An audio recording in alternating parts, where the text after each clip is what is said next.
And this is Country Roads, Take Us to the Movies. I'm your host, Parker Meadows. I'm the other host, Kelson Howerton. And today, we've got a lot to talk about. A lot. We're going to go see Vice. We probably won't talk about Vice very much, but we've got a lot of other stuff to fill this episode. A lot of stuff. Jam-packed.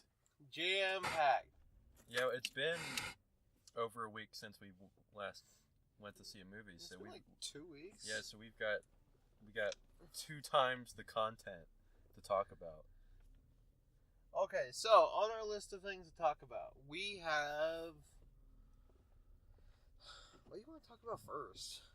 Oh, goodness. First, Reformed, I think we should talk about. Yeah, we should do like a spoiler talk about the ending of First Reformed and what we think it means. Yeah, we should I want to be more prepared for that. We should do like some commentaries for like a handful of movies, like maybe Annihilation. We definitely have to do something on Neon Demon. Oh yeah, we need to watch Neon Demon and live commentary on it. We should, if we ever get to the point where we can like make movie commentaries for people to listen to, that people would listen to. I feel like we could do a decent one of the Mule, just because we hate that movie so much. Yeah. All right. Do you want to just? We haven't done one since the Oscar nominees got released. Talk about that. You want to jump in there? Yeah, I meant to before I left to like take a screenshot of all the nominees because I don't remember what they are for all of them. Let's see if I can name the Best Picture ones. So we got The Favorite, one of the only good ones. We got Green Book. Wait, I got it. You ready? No, I just want to see if I can do it from memory. Favorite, Green Book, Black Panther, Bohemian Rhapsody. What's the other bad one? Vice. Let's see. A Star is Born. I'm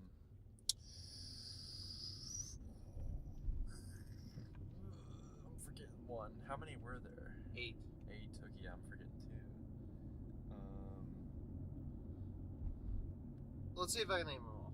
It's not Beale Street. But it was Bohemian Rhapsody, Black Panther, Vice, Green Book, Roma, The Favorite, Black Klansman. No, I'm forgetting them. Alright, here's how we can know for sure. Maybe. I have a video of it. I haven't deleted it. Because I wanted to post it on the YouTube. I tried several times for my phone. Because I recorded myself watching. Not like my face. I recorded the screen so I could send it to you. But I still reacted to them. And... I can look at it if you want. Well, like, I hit the play, but it just won't load. Because my phone does this thing where every picture and video has to load before I can look at it. Like, none of it's actually stored on my phone, apparently. Adam Driver's a wonderful human. Sam Rockwell. It's Grant.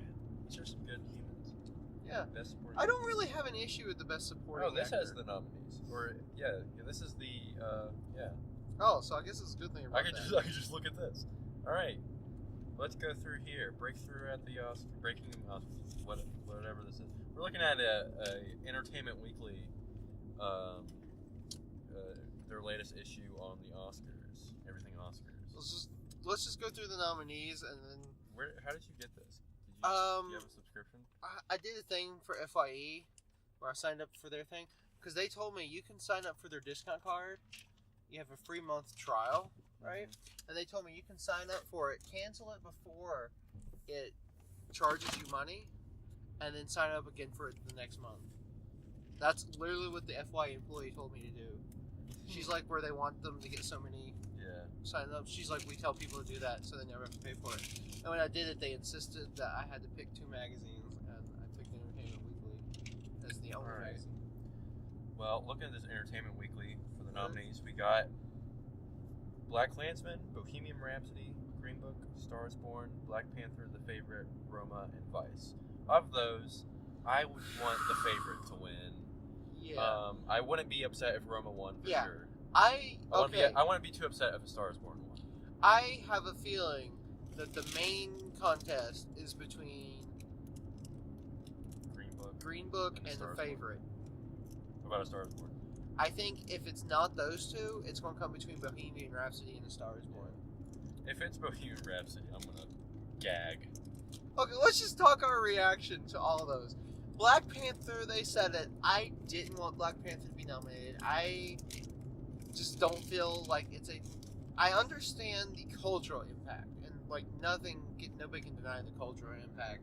Like, this film is like a cultural milestone. Like, just how big it is, right? And like, I just thought that there was better films that dealt with that subject, that like Bill Street and stuff that deserved to be nominated over it. You know, how could you throw Barry Jenkins away like that? I also thought Spider-Man deserved it over Black Panther. Yeah. If we're going on just superhero movies, but let's retroactively nominate Dark Knight. I can't say too much because the internet's all in favor of it. So they should be all in favor of The Favorite.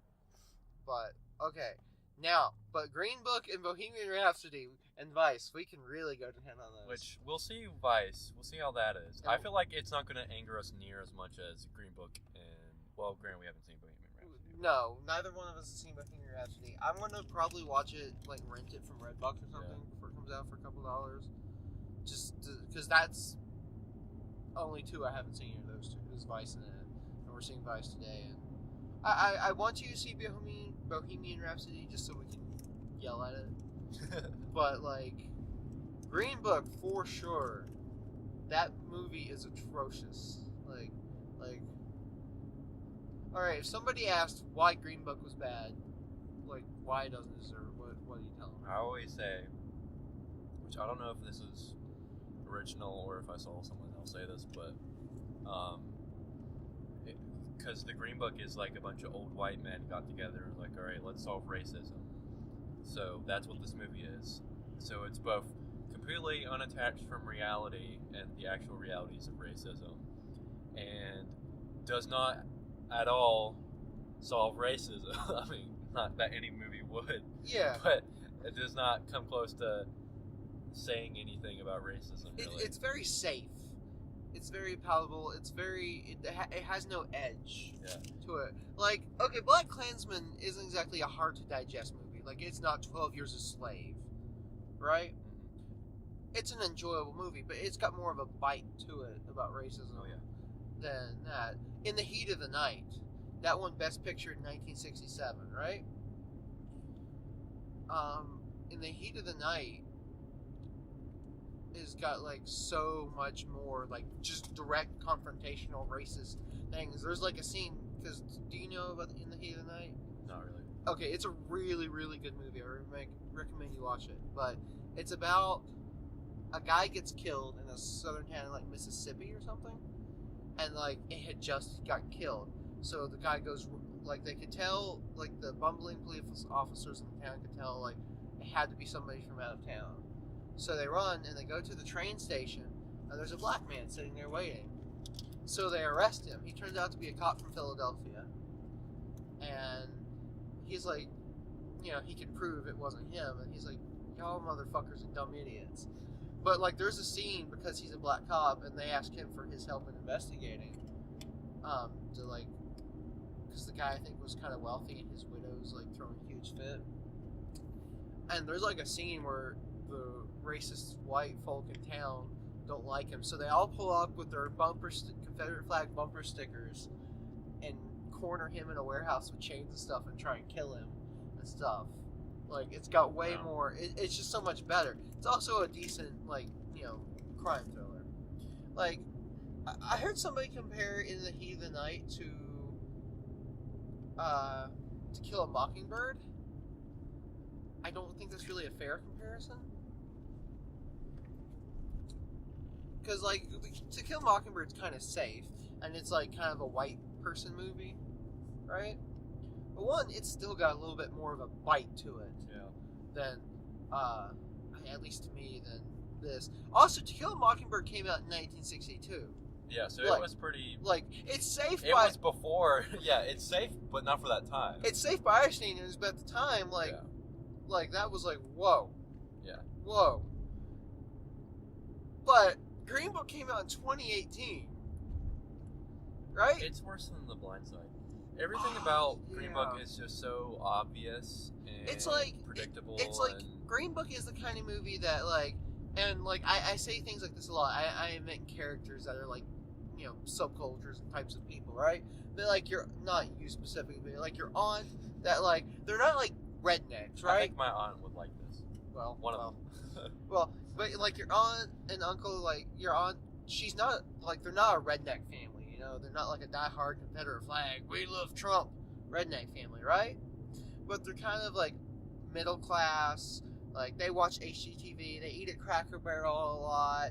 They do like Trump, but like they're not like, oh, we're not racist, but you know, she loves Ron Howard movies, like that kind of person. Like she would love this movie, right? And this movie is just such an interesting juxtaposition because 12 Years a Slave won for 2013, right? That was 5 years. It was 5 years ago, and that movie, like, I heard a bunch of people say that it only won because it dealt with racism. I disagree. It's a very, very. I haven't seen every single nominee from that year, so still, but like I've seen most of them, and it's still I think the best film out of the lot. But like I remember when I saw that the first time I saw it, it was a crowded theater full of a bunch of old white people, and you're like, oh, this really, really aggressive, racially charged movie. They're gonna hate it, right? But like no, at the end, everybody just stood up and clapped for about 5 minutes because it was just such a moving picture. And then, like, if they all stand up and clap at the Green Book, I would want to throw things at Yeah, them. luckily no one did that. Green Book is just such a dumbed down handling of racism. And it's such a formulaic. Like, Yeah. I knew the whole movie's how it was going to play out from the trailer. Yeah. Like, oh, he's kind of prejudiced, but they're going to become friends. And there's going to be that obligatory scene where the black guy's doing something. He's like, how is he doing that? And the white guy explains it to him. Like, oh, I hate that movie. Alright, Bohemian Rhapsody I haven't seen, but everything I've heard is it's just not a good movie. Like, it's not well reviewed or received. But it was very popular. And that's all that matters. Because the Oscars is no longer about a celebration of film. They're trying to survive. This is some good typography. They're trying to. That's why they're not airing like the actual like critical awards. Oh yeah. I mean, like the cinematography and things. Well, so that's the ones we don't like.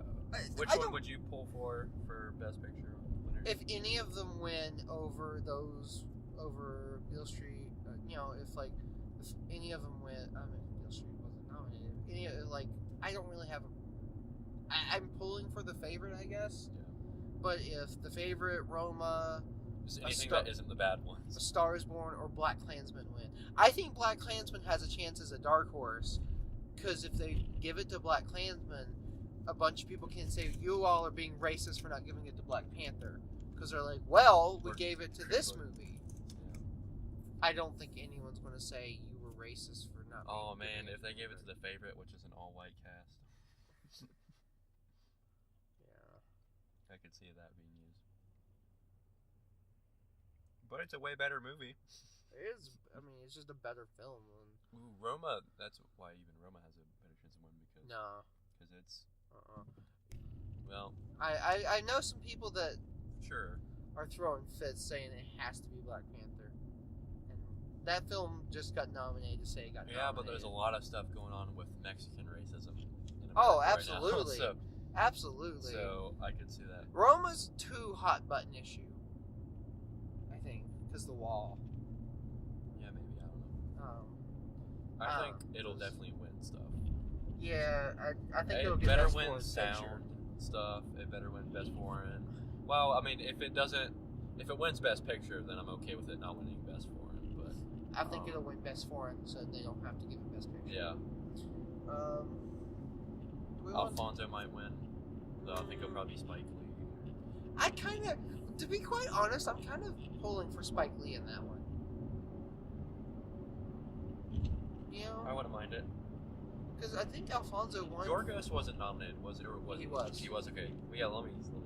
So that's Best Picture we talked about. Do you have anything else we want to say about that? Do we want to talk about the Oscars more, or do we just want to go something else?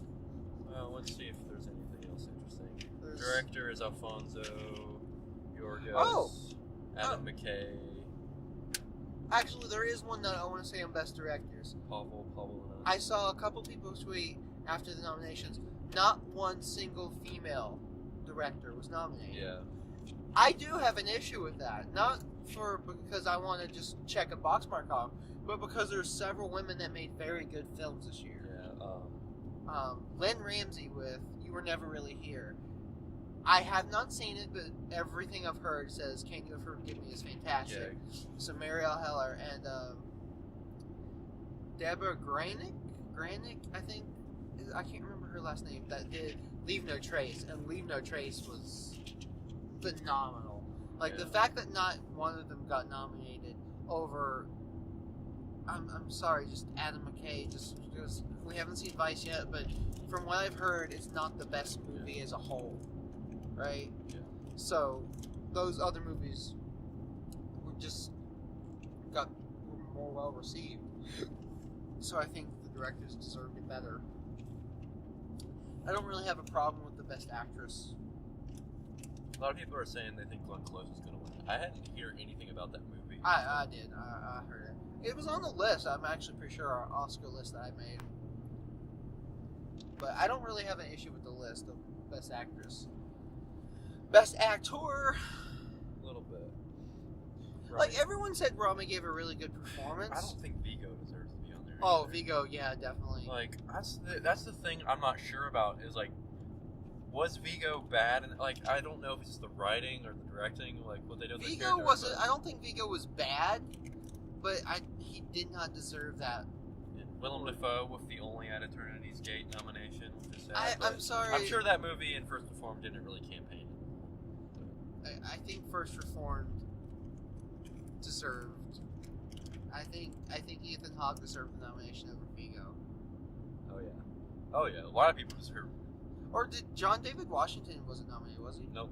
John David Washington or Adam Driver was. Or Ethan Hawke, either one of them. Nominate either one of them. Bradley Cooper. I am kind of sad Bradley didn't get a director. Yeah, that is kind of sad.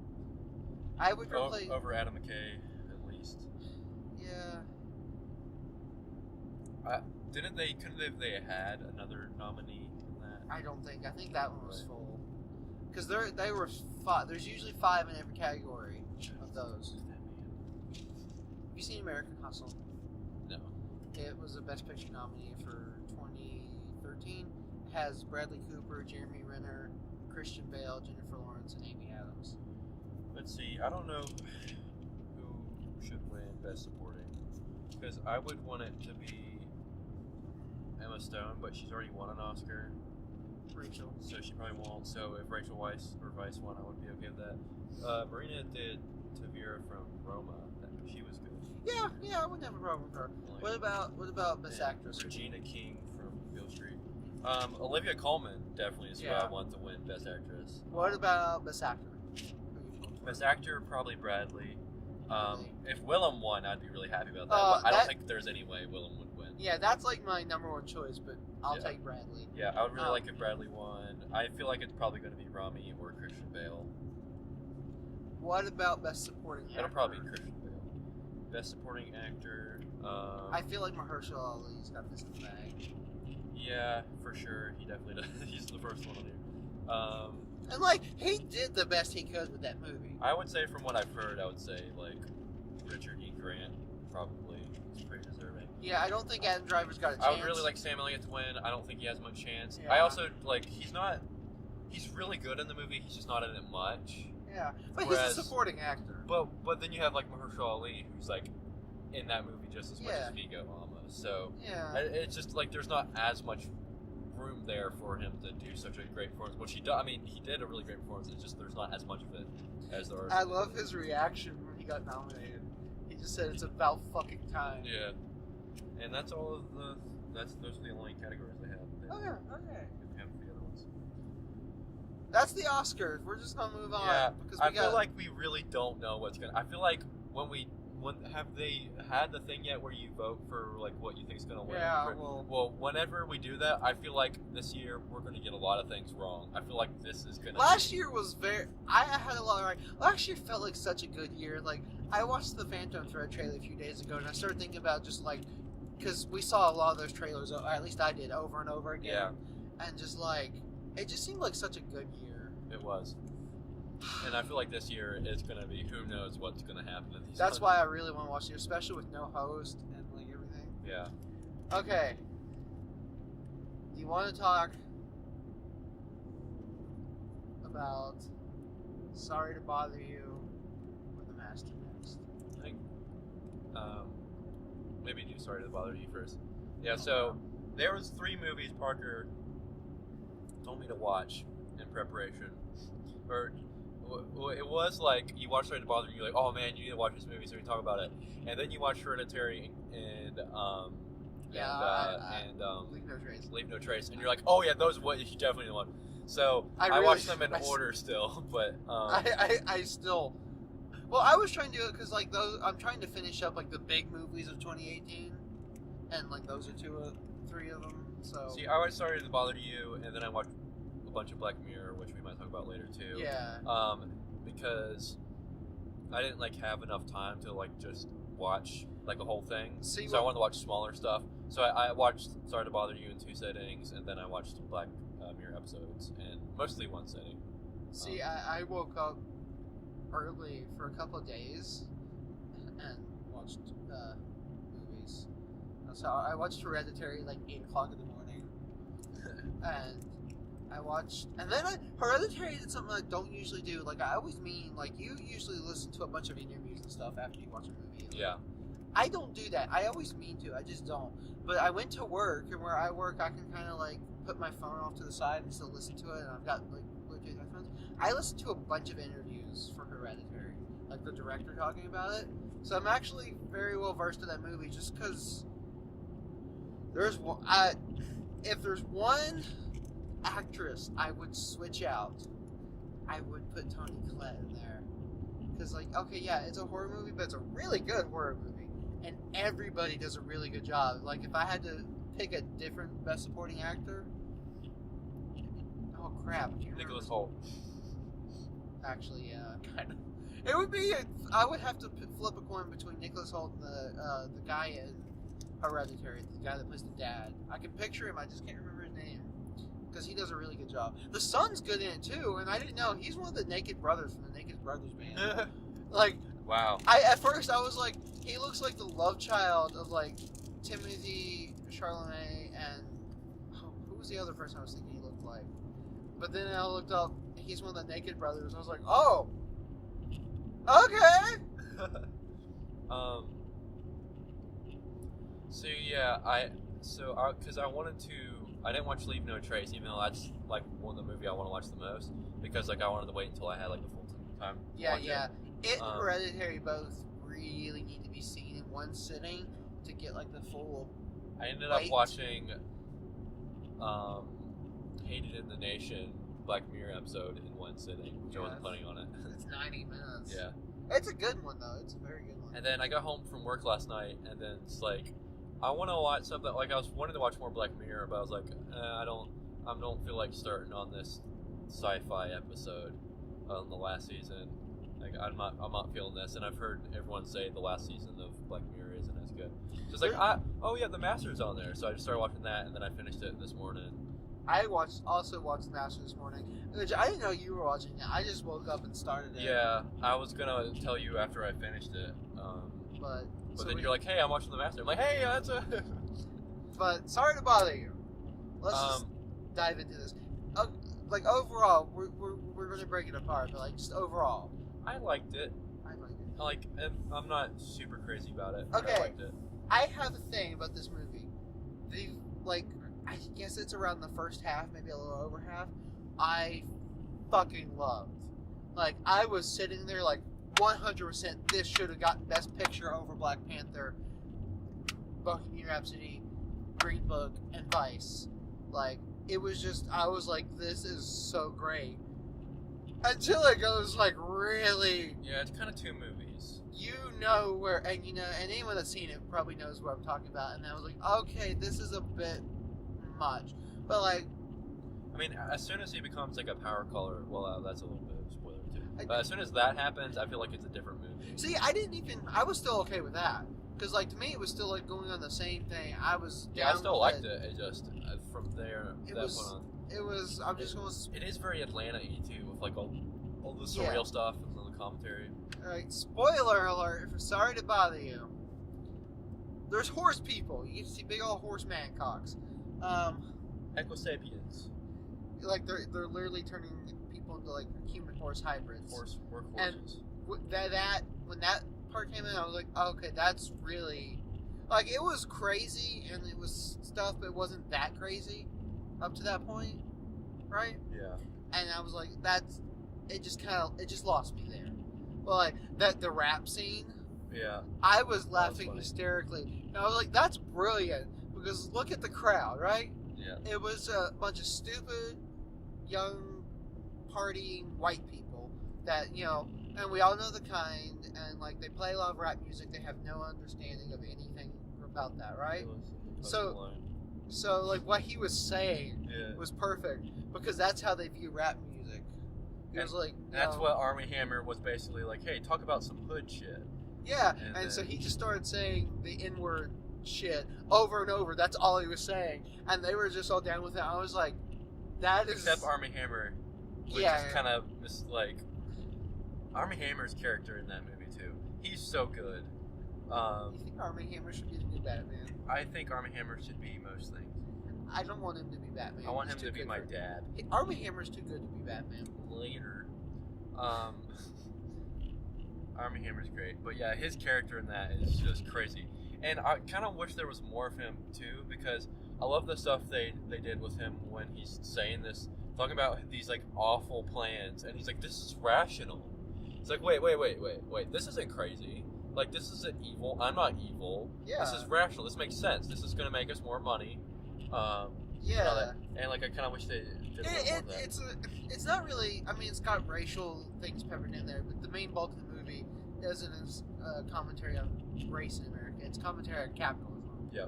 And like, there's some things that are a little heavy-handed. Like the main character's name is Cassius Green. Yeah. Like Cassius. Everyone's got Green. names too that are. Yeah, like But- Squeeze. And what in Detroit is like, you know, the Can we take a moment? American poverty. Like, you haven't seen a lot. You haven't seen, like, Thor Ragnarok, which I do count as a good thing just to see her in, to see her versatility. But Tessa Thompson, But Tessa Thompson, yeah, she's good. I love Tessa Thompson. Like, she is such a good actress because, like, she always looks the same, but she never looks the same. Like, she doesn't do, like, Christian Bale or, like, drastically change her look. But, like, everything she does is so different. Like, her role in Annihilation, where she's this mousy, tiny, like, timid little person that doesn't hardly talk. And then, you know, she's this artist, like, outspoken activist artist in this. And then, Oh yeah, during her art show, I was like, what? What is happening? I was very confused by that. Salt Life, sir. They probably have something at their mom's house that says live, love, laugh. Yeah, the kind of people that love the Green Book would have something in their house that says live, love, laugh. Kind of people that like Green Book probably wouldn't like Sorry to Bother You that much. No. Keith Stanfield's also really great. He's What so is good. he not great in? He's so good. Have you ever I love heard? him. I heard somebody talking about him, and he was giving an interview, and he said the music he grew up with was Slipknot and Disney songs. And I was like, that makes a lot Yeah, of sense. that explains the Keith Stanfield. Like, I also love every time I see him like make an appearance or something, he's always dressing up. Like he's got crazy fashion. I forget. Yeah, it was the director of Atlanta was talking about how they really had fun with his wardrobe because like they said we could give Lakeith anything and he'd look cool, but he always dresses up. I feel like I imagine him dressing up in that suit that he has in Get Out. He's got the hat on. Yeah. Um, I want him in more stuff. He's great.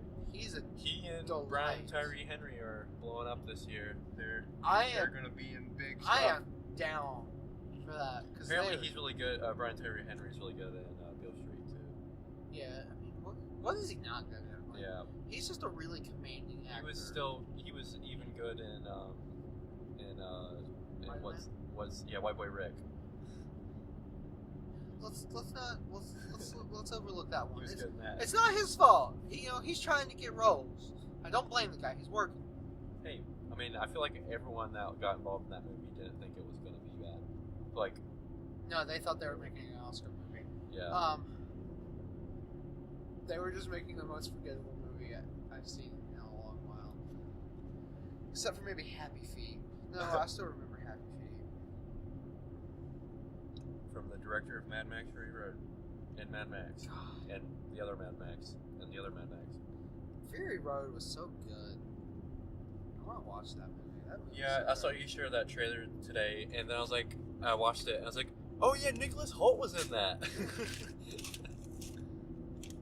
I like that things you can say about Fury Road is Best Picture nominee, Fury Road. Yeah, should have been Best Picture winner. What won right here? Was that Spotlight? Yeah, that was Spotlight. That was a weird year. Everyone thought The Revenant. The Revenant was gonna win. But Spotlight's good. It's just not exceptional, I wouldn't say. My feelings with that year, right? The Best Picture was like this year with Best Actor. I really want Will Dafoe to win, right? Yeah. But I know that's not going to happen, so I want Bradley to win. That was how it was with Best Picture. I really wanted Fury Road to win, but I knew it wasn't happening, so I wanted Room. I wanted Room. I don't even want to think about that too, because it's going to be so disappointed. Because I want Will to win, I want Bradley to win. It's going to be Christian Bale or Rami Malek, and that's going to make me sad. Yeah. Dude. If Vigo won, I'd throw up. If Green Book wins Best Screenplay over First Reformed, I'm going to. I don't think First Reformed's going to win. But what else? Regardless. But if Green Book wins over First Reformed, man, if First Reformed won, that it's not good. We should get the First Reformed hat and wear it. I clicked on that thing of like email me whenever they're back in stock because I'm gonna get one of those dumb hats. If they came back in time that we could get them in time, I would wear it to watch the Oscars in.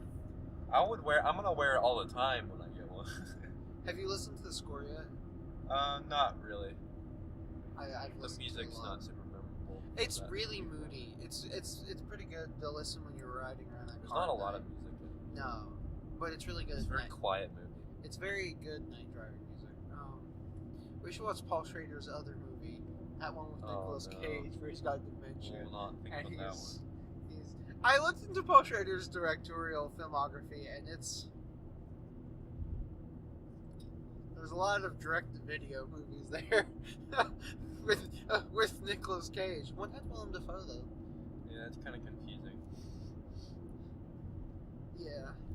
Anyway, I'm glad that he didn't get the rights to Silence, because I haven't seen Silence yet, but I feel Martin Scorsese probably did a better job than Paul Schrader would have done, but also got Paul Schrader to make First Reformed.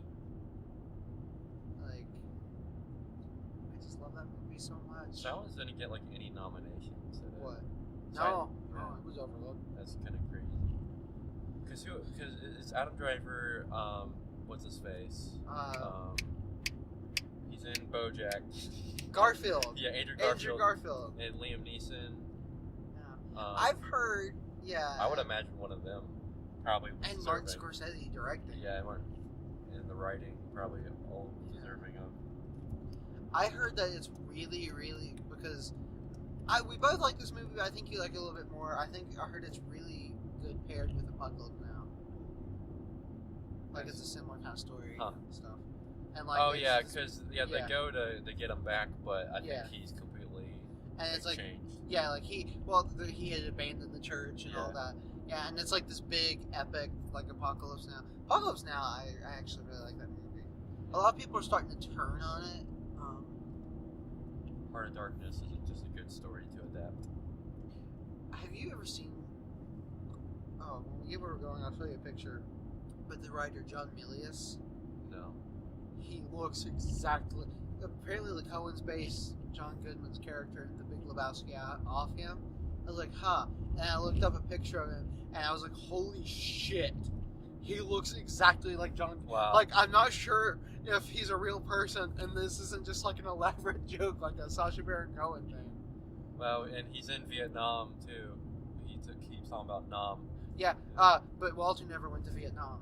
He didn't. No, he just talks about it. Fun fact: John Milius never went to Vietnam, but he wrote Apocalypse Now. Would go on about Vietnam. Apparently, he's like that's one of the things people like to skewer him on, because like you know that scene with the Playboys and they're all like running after trying to take the women. Yeah. There was apparently a deleted scene when they find them later taking off gas, and the colonel makes a deal that he gives them gas if they're allowed to be raped by all the guys on the boat. Yeah, that's in the.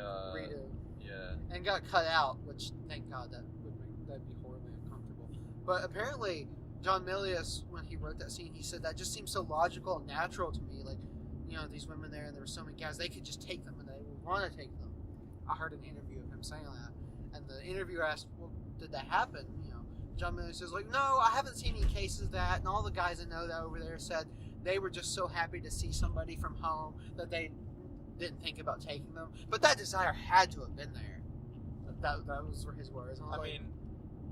I mean, I feel like that. I mean, it's not too out of the question. It makes If sense they're if in you the think about that way, jungle. but from what I've heard from everyone that was there, they were just so happy to see a human, like from home, that that's all they cared about. But then, like you watch Full Metal Jacket, there's a lot of rapey stuff in that too. That's a better movie. I don't know. There's a lot of war movies with rapey stuff. Yeah, I've heard Full Metal Jacket. I heard Full Metal Jacket is a different kind of war movie. Yeah, it is. Apocalypse Now, I heard someone say it's like 2001. Yeah. And that's a really good, because like everyone's kind of robotic in that movie, and it's about this grand spectacle. Well, like, yeah, journey through. and I feel like Full Metal Jacket. I don't know. Neither of them. Full Metal Jacket's more of a war movie than I think Apocalypse Now. I feel like Apocalypse Now is a movie that takes place during a war. It's less of a war movie than it is a movie that takes place during a war. Because you know the story it's adapted off of did not take place during a war, and other adaptations of it did not take place during a war. But anyway, we've gone far from Sorry to Bother You. Yeah, you want to. Do we have anything else to say about Sorry to Bother You? Horse people. I liked the scenes of him doing the calls, and it cuts to him being where they are. Yeah. Yeah, that was kind of. I like that they got David Cross to do the white voice. Yeah, and Patton Oswalt's the white voice for the other guy. They got two really. Oh white yeah, guys. that dude's name is like Mr. Bleep Bleep. Yeah. Whatever. There's a lot of weird. Everything in that movie is like metaphoric for something. Yeah. The Master. That was a movie. Both of us deeply finished that. confused by that movie. Both of us finished it this morning, so this is like a very fresh take. Joaquin Phoenix and Philip Seymour Hoffman are like two of the greatest actors of all time. And in that movie is, I think, some of the best I've ever seen. Did you know Philip Seymour Hoffman took his first drink in 23 years at the after party for The Master, and that's what led to his relapse in alcoholism, which led to his death. The Master. No. In that movie, he's is kind of alcoholic a little. Did you know that Paul Thomas Anderson screened it like I had a private screening for Tom Cruise? Oh, that's hilarious. Scientology. I was gonna say, I thought you were just gonna say for the Church of Scientology. You just had them all there. He gave it to Tom Cruise, and apparently he won't divulge like what happened. But apparently, a very, very heated discussion is how he worded it. Broke out. That is ballsy of Paul Thomas Anderson to do that, because he knew, he's like, yeah, I'm just gonna start some shit. Because like, why else would he bring him there? I wasn't sure. Like I could tell Scientology, but did you think it was a critique of specifically just Scientology or religion in general? Well, I think cult and religion in general, sure, but he based it like on like entirely off of Scientology. Clearly, it was like the But- BoJack episode, you know, the improv group. Oh yeah, that's such a good episode. But Series or. So you've seen 3 P.T. Anderson movies. Yeah. And the 3 you've seen are kind of considered his best. Boogie Nights is usually considered fairly out there. Yeah. But of those 3, which one do you think is the best? That's hard. Like, of course, I need a longer to. Yeah, I want to watch it again too. I want to see some stuff again. I noticed something. In a handful of his movies. I've noticed a theme that has popped up in P.T. Anderson movies. I'm going to talk about it here in a second, but I'm going to let you finish. But Beyonce had the best music video of all time. I know. Good one. Thank you, Kanye. Very cool. That's a good Trump tweet. Anyway, I'd say There Will Be Blood is probably the best. And then probably The Master, then Phantom Thread. But of course, I need longer to soak The Master. I'm just very confused by The Master. Confused how? Like what a lot of it means, how much of it was real, and how much of it was him dreaming. Because did especially at the end, did Philip Seymour Hoffman call him and tell him to come back, or was that a dream? Because then he says, "In my dream, but at the same time, how do you know where to find him? Yeah, it's like there was no internet. It's confusing. So yeah, I guess it was a dream. And all the surreal stuff of where have we met before, and then he's like, in a past life, because all of that Scientology stuff, years and years ago. They think they're aliens. And just a lot of the stuff with Joaquin Phoenix's character, and it just I don't know what a lot of it means, and it's weird. And I wanna watch it again. So good though. I looked down at my phone for something, and I looked up, and there was that scene when he was imagining all the women with their clothes off, and I was like, "What?" Oh, then at the end, he's doing the processing while that woman's on top of him. Yeah, that was the very last thing. Yeah, that's how it ends. And then it cuts to him on the beach, lying down. Oh, and then them in the desert, and it's all right, ride in a direction, and then I guess Joaquin Phoenix just never comes back. He just rides off.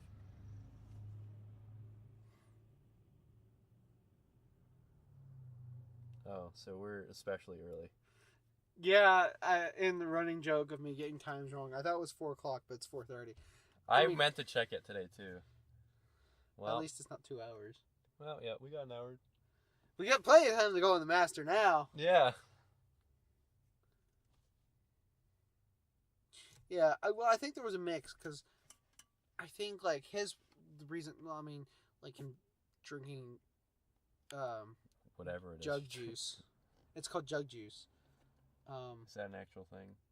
Yes, it's fuel mixed with, fruit drinks and alcohol. I feel like that's something people in Mad Max drink. It was told to him by Jason Robards. You know who Jason Robards is? No. You still haven't seen The Post, have you?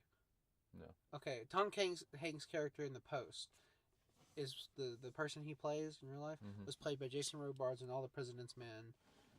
He was in one of P.T. Anderson's early movies called Magnolia, and he told P.T. Anderson a story about how a lot of the soldiers would drink that on the boats, and that's what led to that. But Joaquin Phoenix's character was Freddie Quill. His character, he's obviously very, very unstable. And, I think it's kind of hinted that there's 2 things going on. One, it's stated his mother is in an institution, so mental illness runs in his family. And then, PTSD from war. Yeah, and heavy alcohol use.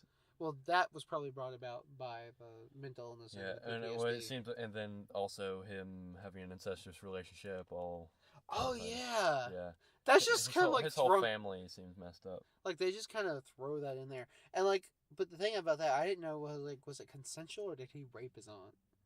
Yeah, he said I'm drunk and she looked good. Yeah, I was that made it seem like. Yeah, I don't know. He says they did it 3 times. Yeah, but he could have raped her 3 times. Yeah, that's true. Don't. That's a weird movie. Yeah, those scenes where they're doing the processing were really good, but also.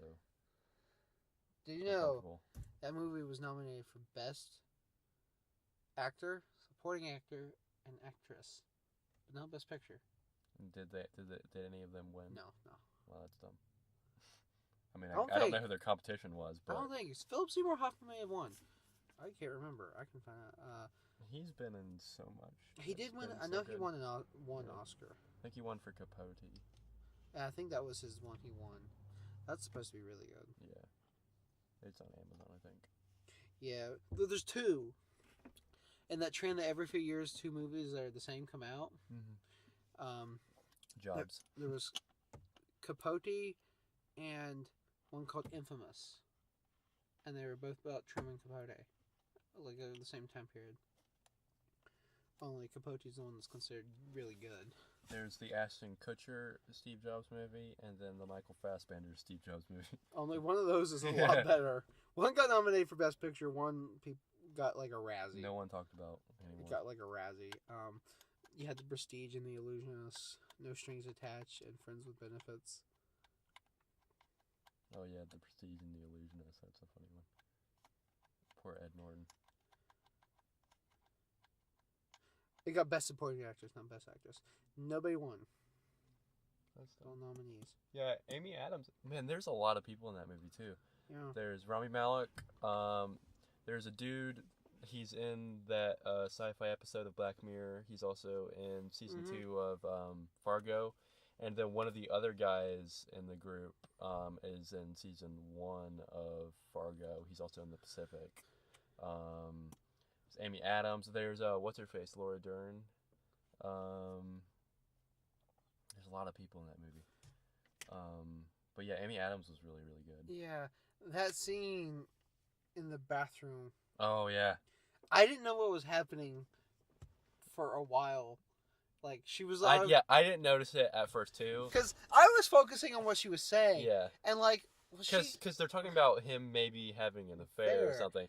And she was like, I don't care if you do it as long as it's not, no one knows about it and it's no one I know. But then she's like, you gotta stay away from that boy's hooch. Mm-hmm. And I was like, at first I didn't interpret hooch as alcohol. I interpreted it as something else. I was like, is he molesting little boys? And then I was like, oh, alcohol. And then oh! I was like, oh! I was like... That's like the second movie. Yeah, with uncomfortable hand jobs scenes. Because the that favorite, one was especially uncomfortable. The favorite's almost kind of comedic. Yeah. Well, there's also that scene in The Master where he's jerking off on the beach, and I wasn't quite expecting it. I should have been because it came right after he was like fisting the woman that's made of sand. Yeah. And I'm just.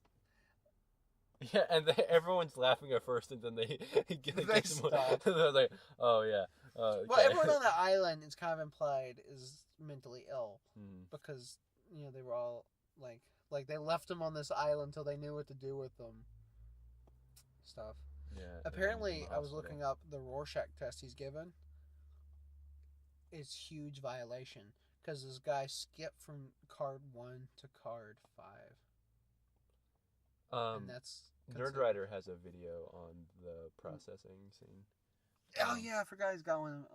And because he talked about he and his friend actually went to a Church of Scientology, and they looked through their processing test, and there are questions directly from it. Did you know P.T. Anderson wanted to put his kids in I think it was where he's taking all the photography pictures, but he didn't. Because I was like, I can't tell if this is at first it sounds horrible, but not because his kids wouldn't look period appropriate because they're biracial. And I was like, I mean, he's technically correct. Yeah. But at the same time, I was like that. Like, it also sounds like you're kind of weird to your kids. Yeah. P.T. Anderson's an interesting person. Oh, the thing I talked about, I've noticed in his movies is mothers. because that's very heavy in Fan of Phantom Thread. very much. But it's brought up a few times here. And then It's a plot point in Boogie Nights. What about There Will Be Blood? Is there any mother? There's a lack of a mother. Yeah. There's like a presence felt from the lack of a mother. Cause I'm just trying to think if anyone ever talks about that too in the movie. Because there's no like women in that movie. Because I don't think Paul Dano's mother's there. His father's there, but no, I don't think you see his mother. Yeah, I can't remember. Like either. it's a Disney movie. There's a complete lack of mothers. But there is my son, my boy. I abandoned my child. I abandoned my boy. That's a good movie. I drink your milkshake. I drink it up. Drainage. That's my favorite, is when he goes, drainage. Eli, you boy. The way he says boy is That's one of those years for Best Picture. I was like, I can't really pick a clear winner because No Country for Old Men won. And I have literally zero issues with it winning. But on the flip side, if There Will Be Blood had won, I would feel the same way. Like, they're both just such good, like, movies. That's such a good movie, Both of them. I know. They should just be the same movie. Master. Yeah, that was a good movie. Let's give. It was a memorable, affecting movie. Since we have like almost an hour, let's just give a rating for both Sorry to Bother You and The Master. All right, Sorry to Bother You gets. We'll say 8 horse sticks out of 10.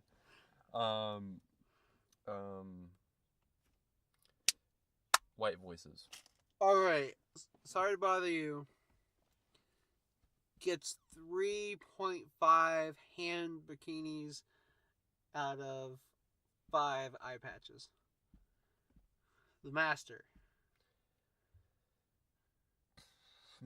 gets billions and billions of years. What about trillions? Billions and billions of years out of leagues and scores of traumatic experiences in your past. The Master gets trillions of years out of Joaquin Phoenix mocking sex with a lady made out of sand. Yeah. He does like the sand ladies. But in reality, I think both films very heavily deserve at least to be seen. Yes. For different reasons. Yeah. Different experiences. They're very different films. Since we got planned, we have a game we've been wanting to play for a while. And since we're actually sitting, we can actually both play. It's a game Kelson thought up called the Netflix description game. We talked about it on the unreleased episode that may release someday as a special of our New Year's Eve party. I'm probably going to do like a lost episode. That's how it started. We were just reading bad Netflix descriptions. Yeah, terrible Netflix descriptions. Okay. Because it is kind of a running joke. I think they've gotten better, but they changed. Because looking through, I found a lot that were like, okay, those are normal, but it's kind of a joke that Netflix descriptions are really bad and don't tell you anything about the movie, or just tell you really weird things about the movie, or it's completely off base. Or yeah. Do you want to read it and then try to guess the movie? Yeah. Okay. So like I'll do one, then you'll do one. Okay. I only have 5, and then we'll see if we copy it. We can each do 5. I meant to get another one. The one that started it all. Oh wait, never mind. The one that started it all. And you'll know this one because this is the first one. This is what brought up. I think I even talked about it on one of the normal podcasts. After a stint in the mental hospital, Pat moves in with his parents and tries to win back his wife until he meets a woman who's as unstable as he is. That one just was really bad. Is it Silver Linings Playbook? It is, yeah. And for some of these, I was going to remove names so it doesn't give it away. But that one I kept because I knew you would know it anyway. Some of these I'm going to read in a specific voice because imagine them being read in like a trailer voice. Okay, the government's a cunt. You really like that one, don't you? All right. Neither of them has ever investigated a murder. Now it's their job in a place where murders are rarely solved. Yeah, that's Wind River because I have that one too. So there's one of mine. Yeah, that was one of mine. I thought that was really bad. All right, 7 men, 1 woman, 1 Snowden coach. They're all headed to Red Rock, but will any reach their destination? Is it the Hateful Eight? Yeah. Because I almost took that one. Okay. This is the bad thing of us both looking it up is because we've probably read a lot of the same ones and we probably know them. So maybe each week just one of us do it. I've got a few. I took so many that I've got some for a while. A ship hurling through space, a passenger with a lethal secret, an assassin in the shadows. It's anything but serene. Have I seen this movie? Yeah. Can you say it again? A ship hurtling through space, a passenger with a lethal secret, an assassin in the shadows. It's anything but serene. It's not Serenity. I thought if they were doing a joke about Serenity. A ship hurling through space, deadly secret, an assassin. Is it a Star Wars movie? Nope. Is it Star Trek Into Darkness? No. I'm trying to think of sci-fi movies. Any hints? You want to give up? I can't think of it. It's Serenity. Is it Serenity? Yeah. No, it isn't. I read the description of Serenity, and it said something about Well, Netflix gives 2 descriptions That's what threw me off because I knew it wasn't Serenity because I read the description of Serenity yesterday, and it's it just says from the cult classic show. That's weird. Well, Netflix gives 2 descriptions. There's one when you're browsing and you come across it, and then if you click on it, it gives you a different one. That one is so bad. That is such a bad one. Okay. Well, I mean, technically I got it right. I did say Serenity, but I said it's not Serenity. Okay, your turn now. Oh, yeah. When a young man tries to venture beyond his sequestered hamlet, his actions set off a chain of chilling incidents that alter the community forever.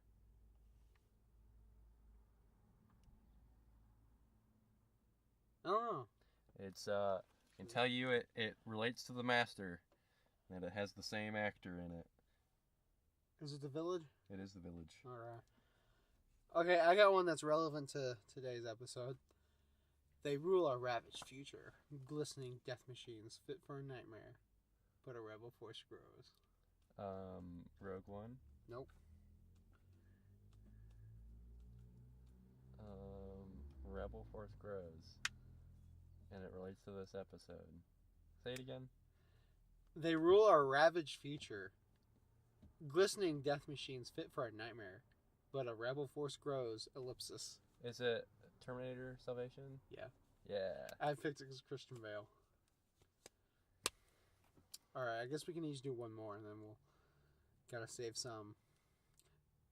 Modern treasure hunters search for a chest of riches rumored to have been stashed away by George Washington, Thomas Jefferson, and Benjamin Franklin. So I know exactly which movie this is. And to do my guess, I'm going to have a joke at all times. Have you seen how Netflix has a watch this moment over again button for certain No. scenes? Yeah, for certain iconic things they have it. And they have it for this movie. But that's okay because I always keep at the spot. Yeah. I always have National Treasure right at the spot where he says, I'm going to steal the Declaration of Independence. So I will just replay it and it'll just be right on that spot every time. National Treasure. Yep. That one wasn't as dumb stupid as to say the Serenity one, but I Okay. just thought it was a bad one. I got one. In an alternate Earth, superheroes are commonplace, now labeled outlaws. They must save themselves and the world. Incredibles? No, Incredibles 2? no. No, Cripples 2 is Is it pretty dumb Is though. it an X-Men movie? Mm-mm. Superheroes are outlawed. Is it, I don't think superheroes are. I haven't seen that, but is it something I've seen? No, I don't think. What's the name of it? I'm trying to think of. I don't think superheroes are outlawed in it, but because I think everyone. Well, yeah, I think they are actually. The Watchmen. No, is it Watchmen? Yeah. That one bugs me because it's superheroes are commonplace. First off, they're not. There's a bunch of teams of vigilantes, but in Watchmen universe, there's only one quote-unquote superhero. None of them have superpowers.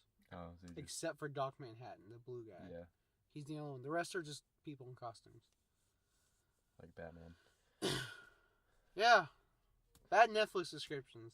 We're gonna keep doing this until Netflix gives good Netflix subscriptions for everything. We're coming for you, That Netflix. won't happen. We're coming for We're you. coming for you, Netflix. See if Hulu or Amazon has bad ones too.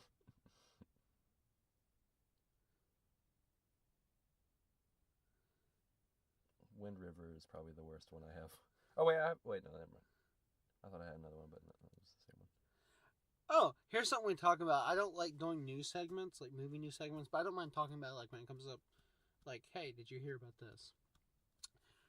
The Dune cast. Oh yeah, there's Javier Bardem now, and Timothy Chalamet, and Timothy Marmoset. and who else? I'm pulling up. Are you ready for just this insane cast? I'm ready. Timothy Chalamet, Rebecca Ferguson, Oscar Isaac, Oh, yeah, Dave Oscar Isaac. Bautista, Javier Bardem, Dave Bautista. Stellan Skarsgård, Charlotte Rampling, and Zendaya. That's a weird one. It's an odd cast. It's a very Rebecca talented Ferguson. cat. Who is she? That's the she's only in the name I- she's in the like last two Mission Impossible movies, and she's in that movie called Life. The name's familiar. I just can't. She's in The Kid Who Would Be King, and The Greatest Showman, your favorite movie. Oh, she was in Hercules with Dwayne The Rock Johnson. That was when the first time I ever got drunk. I watched that movie. Is she the archer lady that's wearing like a bikini? And I was yelling at the screen because that was so stupid for her to be wearing it like a bikini when she's an archer. Like, you need as much coverage in battle as possible. Like, seriously, woman. Wish we were in Blacksburg and there was stuff to do. I mean, there's like a few things to walk around and do, but we only got like a half hour now. Yeah. We could have like walked into the market and gotten some beers and chug them on the way right across the street. Go into the antique store. Go to Third Avenue. You ever been to Third Avenue? It's where the crack houses and Yeah, I'm good. brothels are. I'm good. I'm trying to think. Yeah, she hasn't been in anything I think you've seen.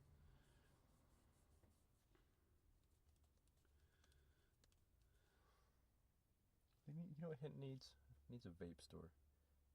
That's probably got one. Oscar Isaac. Yeah, Oscar Isaac. Dave Bautista. Our boy.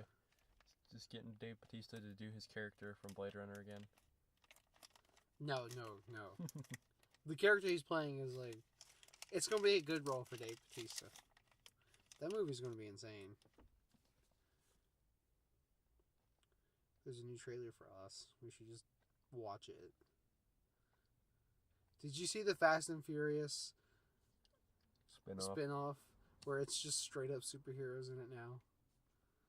I didn't watch the trailer, but I heard people talking about it. I've seen ads for it. Oh, something I thought was interesting. I seen just posters, like ad posters for this Netflix show. Huh. And I was like, that's weird. So I looked it up, and it is a show made out of Hannah, the movie, which I don't think I've talked about my love of this movie on the show yet. But I simply adore the movie Hannah. Like, I'm a big champion of that movie. Like, it's just such a fun little thriller. You know, somehow don't think the show's gonna be that good. No. It's got Kate Blanchett, Saoirse Ronan, Eric Bana. Oh, holy crap, I didn't know she was in it. Oh, wow. I don't know who she plays. Before we knew her. I haven't seen this movie in a long time. I should watch it.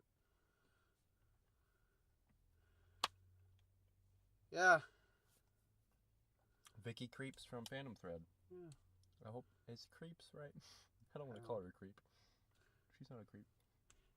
Do you know Joe Wright, the director of Hannah and such, directed an episode of Black Mirror? Which episode? Nosedive. Oh yeah. He directed a movie called The Soloist, which I haven't seen, but it looks mediocre. I think Bryce Dallas Howard is directing one in the new. She's directing an episode of The Twilight Zone. Ah. I think that's what she. I think she's directing one. Man, I wonder when the next season comes out of Black Mirror. Sometime this year. I wonder if it's gonna be good. I hope so. I feel like Charlie Brooker's getting too bold with this. I think he's getting detached from it. That's what it feels like to me. Like the early seasons, it felt like he was very involved, and now it feels like he's just like, eh. I don't know. He's still the writer for a lot of them. He's no Rod Serling. He's no Ron Stallworth. Combined Ron Stallworth.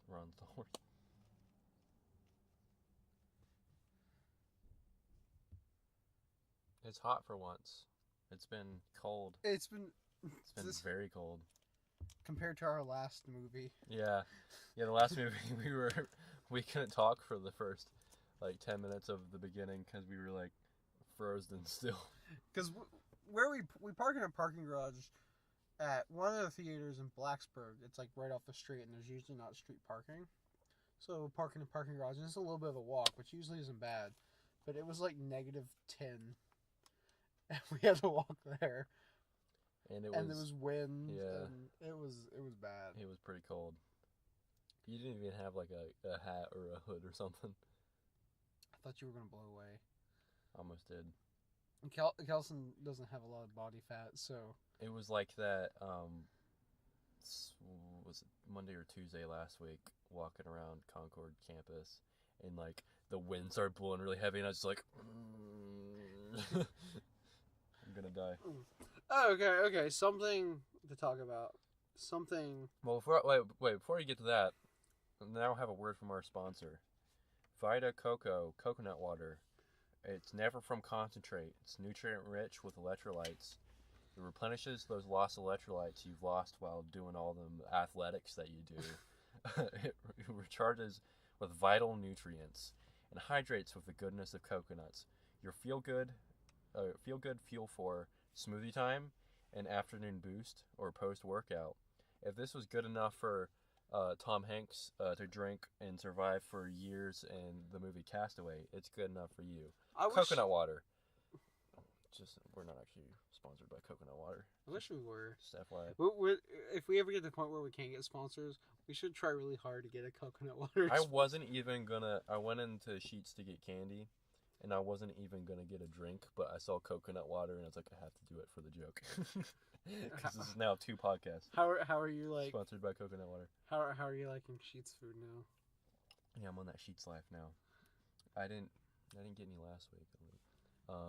Yeah, because I worked Wednesday, and I was like, I might go to Sheetz on my break, but it was like 10 degrees, and I'm like, no, I'm not going outside. No thanks.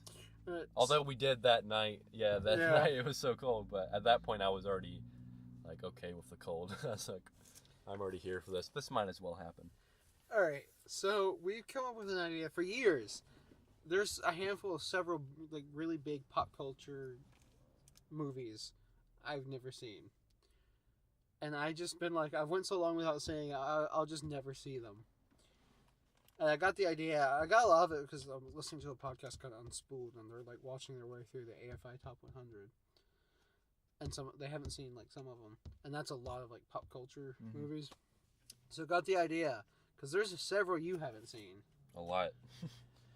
Let's go through our list of like huge pop culture movies, and like we are going to try and watch Someday.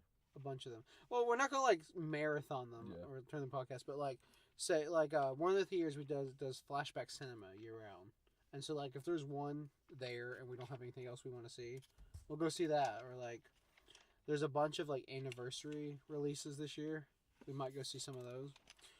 But I'm just gonna read our list that I just stopped and said, okay, we have enough for now. So you can hate us for not seeing these movies. Now, I've seen some of these, and Kelson hasn't. Kelson's seen some of these, I haven't, and then there's some that neither one of us have seen. The list is Jurassic Park. I have not seen that. Titanic. Hey, James Blake. Anyway. I haven't seen Titanic. I've seen it on TV. The Wizard of Oz. I saw that. I haven't. I just like it. Gone with the Wind. I've seen that. I haven't seen that. That one's alright. It's okay. Dances with Wolves. I've seen scenes from that on TV. I haven't seen it. The Breakfast Club. Not seen that. I haven't seen it either. The Back to the Future trilogy. Not seen any of those. I have seen that. Goonies. Not seen it. I haven't seen it. Rocky. Not seen it. I have seen Rocky, but you haven't. Fargo. Haven't seen it. Alien. Somehow I haven't seen it. Alien, still haven't seen that either. And that one's probably going to be a theater because there's a 40th anniversary showing this year. That'd be a good one theater. Aliens. Nope. Haven't seen a single Aliens movie. This is going to be a big movie. one. Ghostbusters. No, I haven't seen it. I'm sorry, world. Silence of the Lambs. I'm sorry, Bill Murray. No, I haven't seen that. I have. Top Gun. Nope. Nope. Suck it, Tom Cruise. And your dumb Footloose. Scientology. Also haven't seen that. Yeah. Kevin Bacon. Sorry, Mr. Bacon. Psycho. No. The Shining. No. Close Encounters of the Third Kind. No, I didn't even hear that. I mean, I've heard the name, but what is that? That's a big Steven Spielberg one. That's like his movie after Jaws. Man, I can't think of anything from that movie. It's have you ever seen someone build something out of mashed potatoes and they're like, you're crazy? Because it comes from that movie. No, I'm not familiar. It's the one where they have great. You've probably seen that image at some point on the internet. Maybe, I don't know. That it's from that. But yeah, that's a big one. Came out in 1977. Yeah, that's right after Jaws. Because Jaws was in 75. What is feed? Pulp Fiction. No. Yeah, I know you haven't seen that. I have seen that, but yeah. Ferris Bueller's Day Off. Nope. King Kong. Not the original. The Godfather. No. Casablanca. No. Casablanca is showing next week, but we'd have to miss Beale Street. I don't want to miss Beale Street. No. We'd have to miss Beale Street and... Wait, is Beale Street showing here next week? No, next week it's Green Book. Here. Fuck. We can't, but Beale Street's in Lyric. So, we can get some mellow mushroom, too. Yeah. I don't know what comes after Beale Street here. We might come back for that and get the market. Sixth Sense. No. I've seen scenes from it. But... Yeah, but When Harry Met Sally. Nope. That's going to have a 30th anniversary release this year. The Sound of Music. Yes. I've never seen The Sound of Music. Ben-Hur. Nope. I have. It's That movie sounds like it can suck it. Ben-Hur is tied with Return of the King and Titanic for most Academy Awards. The Exorcist. Nope. And Halloween. Nope. That's where I stopped it. Oh wait, there is one more. I just skipped over it. The original 1954 Godzilla. Nope. Because Godzilla is just so in pop culture. So that's our list of big movies that. And there's many more too that are not. But we stopped it there. Like, after we watch all those, we might continue it, we might not. Who knows? But we're going to try, over the course of this podcast, to watch all of those at some point. Might even see some of them in theaters.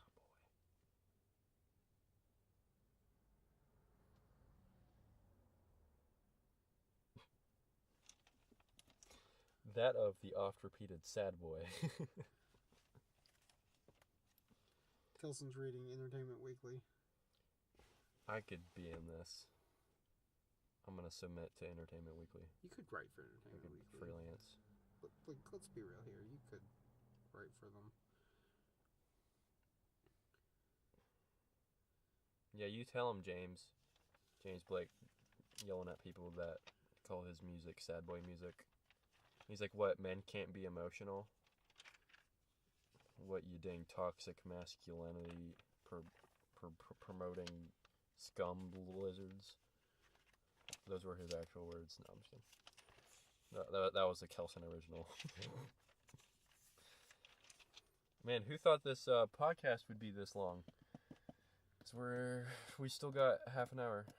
Yeah. I have to pee. We'll see. I guess we should. We could pee for half an hour. I guess we should just be like, we're done. Oh, Backstreet Boys. And we are back. This is No Country for Old Men.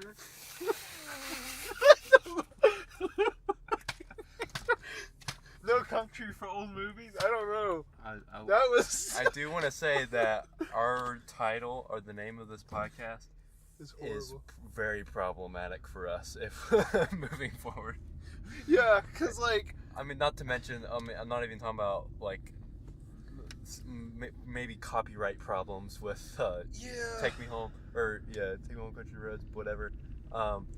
But more so the length of it, and yeah. We need to workshop that because I was asking like movie podcast in a Facebook group I'm in, and some people there was a handful of people like, hey, you know, I was asking for a movie podcast.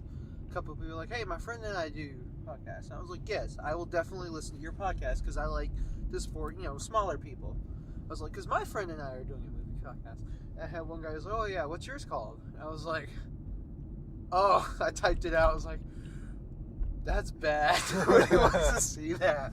So we are probably going to try and workshop a new name. Neither one of us could think of a name, and that was the kind of joke one, yeah. And because Country Roads funny.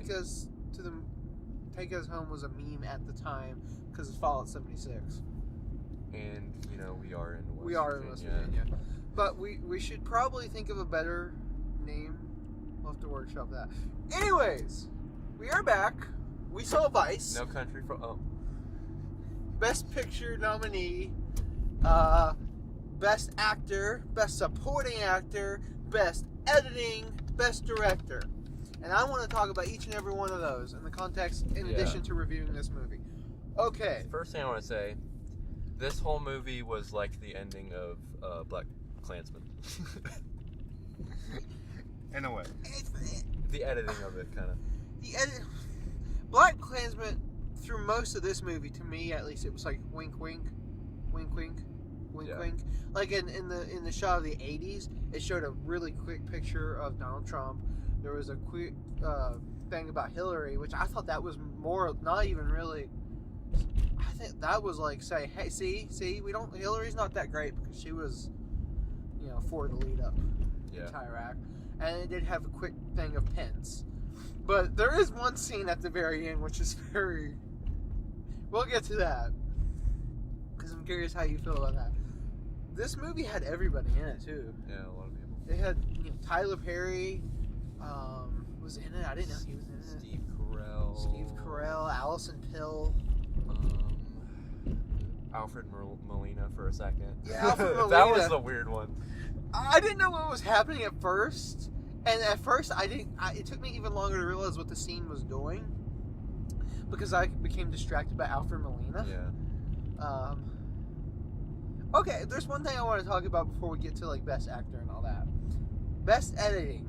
Do you think it deserved Best Editing? So, this is the thing I've seen people talk about the most regarding the movie. And that it had... Like, I've seen a lot of people say it's had some of the best editing in any movie this year.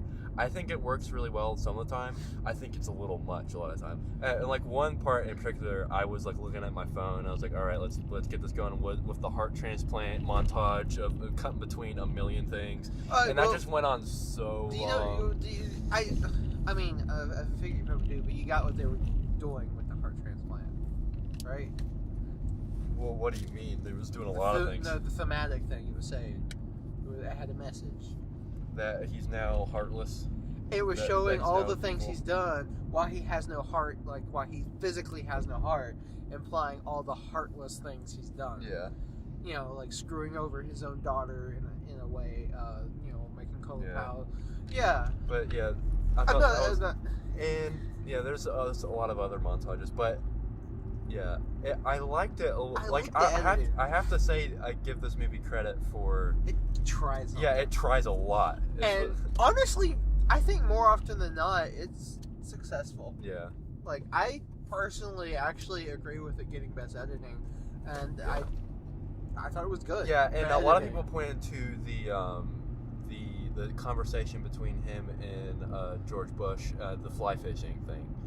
That as was one of the best, really and good. that was like that even was- they kind of show it in the trailer a little bit, and even hearing people talk about it. That scene is so good, especially when it cuts to him laughing whenever. But it's not actually him Yeah, it's laughing. not- It's like in his head. Yeah, or that something. was a really good scene. Should we spoil it? Well, I mean, I kinda wanna it's talk- history. I mean, No, I mean, like how they do it in the movie. What? Just that he's hooking. Yeah, But- they keep showing Yeah. to a just. I don't know. I just glad I didn't know what it was, but they keep showing like a hook floating in the water as he's talking, and when Bush agrees to something, you see the fishing line pull tight, and you know, all he's while got him on the hook. and all while George Bush is just filling his face with chicken wings, and not really paying attention to what Dick is saying. And then there was like when he knows he's got him. There's a shot. It's not actually a shot of Dick Cheney laughing, but it's not like him in that conversation. It's like in his head because he's like, "Oh, I've got him." This movie has a Murph, all right level thing with Christian Bale in this, and do you know what I mean? Woo! His iconic line in this movie, What? just that grunt he makes when just like when he's not saying yes or not saying like he's not actually saying the word. He's just Me, it was him breathing. yeah, him He breathing. He kept going like that. Him breathing and then him just going like he Well, does it so much. There was It's that like, thing he would do before he would say something. He'd kind of smack his mouth open and go, yeah, but just okay.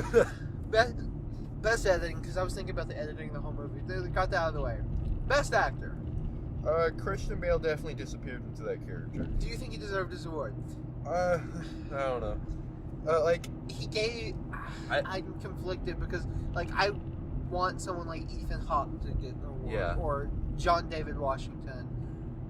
I would But prefer him to Rami Malek probably. But he did like. yeah, and it really, I kind of went back and forth with it because a lot of times like it just sounds like Christian Bale, but I think he really disappeared into the character, and like I really. Whereas for Sam Rockwell's Bush, like that's Sam Rockwell. I love the couldn't nose. I couldn't I really don't get know. over it. There was a few scenes when he would move his head and he looked like Bush. I think it was more when you could see his nose from the side because they did his nose to have the curve like W's, and I was like, oh. Do you think Samuel best supporting? Probably not. You don't think he deserved it? One, I would rather Sam Elliott. I'd rather a lot No, of I people mean like just getting nominated. nominated. I don't know. Like I said, for me that character didn't work as much for me because it's like that's the same Rockwell. Yeah, I love Sam Rockwell. I Yeah. don't think he should have gotten nominated. I don't know who I would have picked over him. Oscar Isaac and I had Attorney's Gate. No, I'm just kidding. Nicholas Hoult. Yeah, Nicholas Hoult would have been a good Nicholas one. Holt's role was more dynamic. And he was in the movie more too. Could see like a Jason Clarke in No, First Man or First Man. what's his face Chandler. First Man got nothing. Yeah. I'm trying to think of good movies this year. Liam Neeson in Widows. No, it's just him being a jerk. Yeah, I would probably give him Nicholas Hoult. Oh no! The real one from Widows is Robert Duvall. If he got supporting actor, that'd be funny. Man, he would deserve it for that. It's really just him being Robert Duvall yelling, but it's good. Okay. Best Picture. Yeah, feel I it? mean, You you feel know, it? I would obviously kick it, and Yeah. I would kick Black Panther and Bohemian Rhapsody and Green Book first, probably. But I would kick it, and you know, we need Beale Street in there, we need First Reformed in there, we need Attorney's Gate in there, so that's 3 spots out. And then you would Maybe have 2 even more. Old Man the Gun, maybe Widows. Yeah. You I can forgot have about up to Widows. 10. You have up to 10. So yeah, Slots. They only did 8. what are some other good movies? I mean, Spider-Verse. I don't think it deserved its nomination. Yeah. Adam Mckay directing. I mean, again, it's hard to say what he did with that we could just get with the best editing award, because I think that's kind of the standout thing from this Yeah. movie. and the style of it too.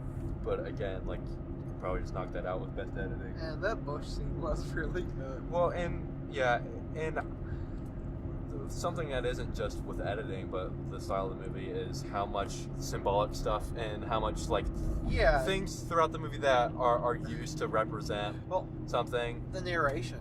In the narration. The whole running. Do you want to talk about that? That whole. Yeah, that was a little weird. Like, guy narrating. Yeah, and it's the guy, and it's Philip Seymour Hoffman's son in The Master, which we watched. And he's in Black Mirror, and he's in Fargo season 2, and probably a bunch of other things, but it's the only things I've seen. Seems like Jesse Plemons or something. Kind of like that. But he plays this guy, and he's just like at home, he's in Iraq, and jogging, and he's like narrating, and there's at one point he's like, we're sort of related, but I'll get to that later.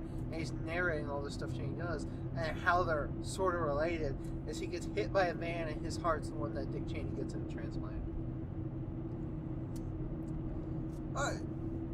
I would have liked this movie more if it hadn't been nominated for Best Picture. That kind of left a sour taste in my mouth because I just don't think it deserved it. I enjoyed it. I enjoyed it. Definitely way better than Green Book. Yeah. Green Book was miserable. Amy Adams also, I want to shout out Amy Adams. She was really good. She was good. Yeah, I don't really have a problem with her. Did she get Best Actress or Best Supporting Actress? Yeah, she got Best Supporting. I don't really have a problem with her getting Best Supporting Actress, or being nominated. Or was it Best? I think it's Best Supporting. I think it's Best Supporting because Best Actress is like not her.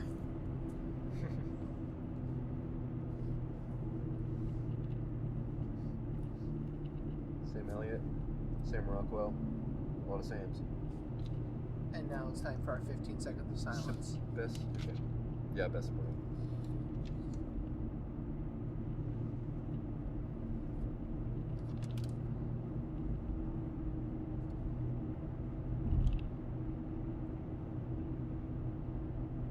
Is it recording? Do you see the light? Yep, we're recording. Riveting podcasting here. You're going to cut that out. I never edit these. I take out the car noise and then I'm like, that's good enough.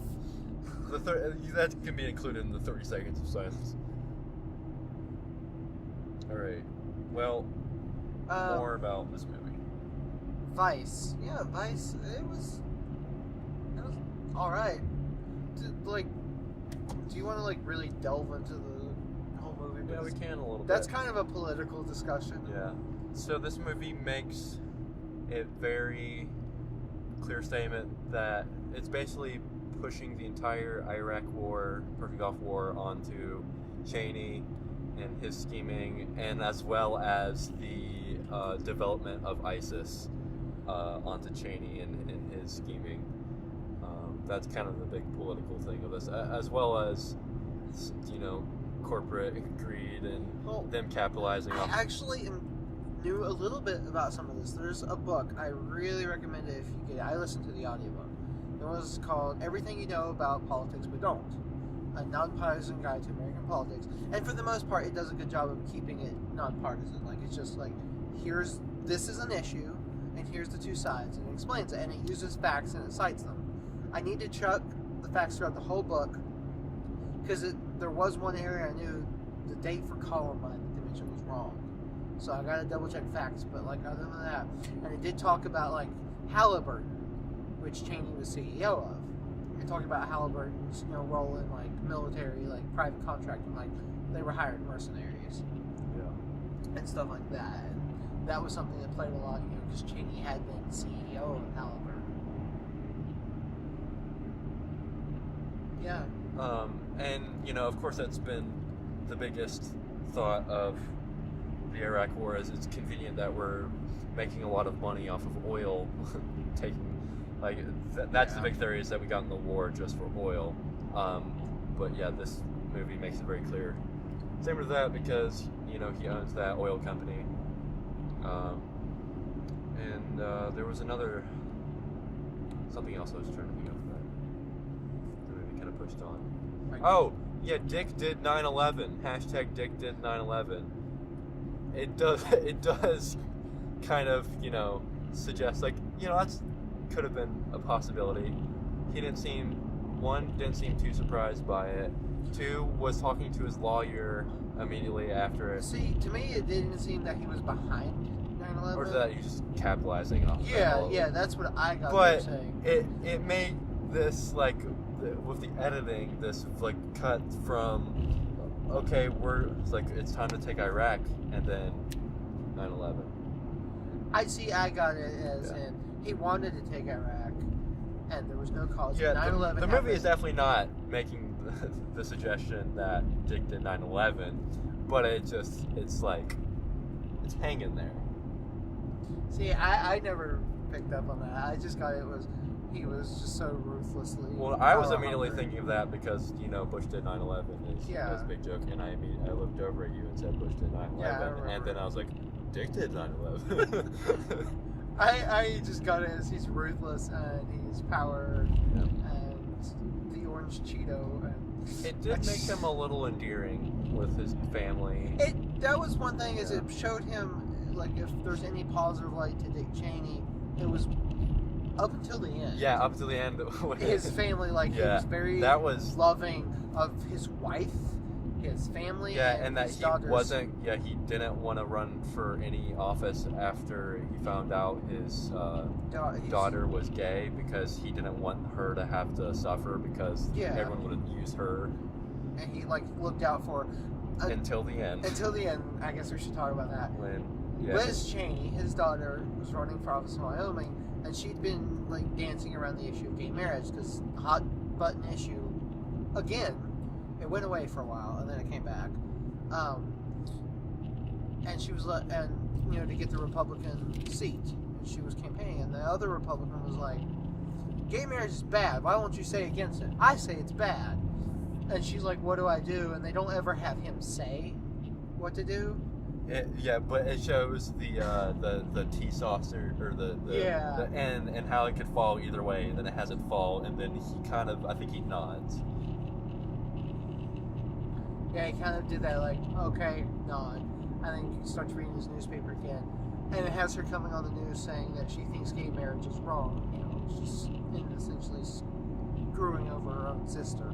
Yeah. And the movie says, and which we can't trust movie quotes, Green Book.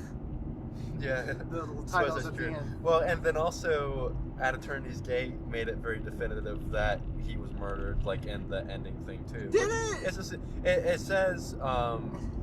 It says something about the 2 boys. It said they were never caught or something.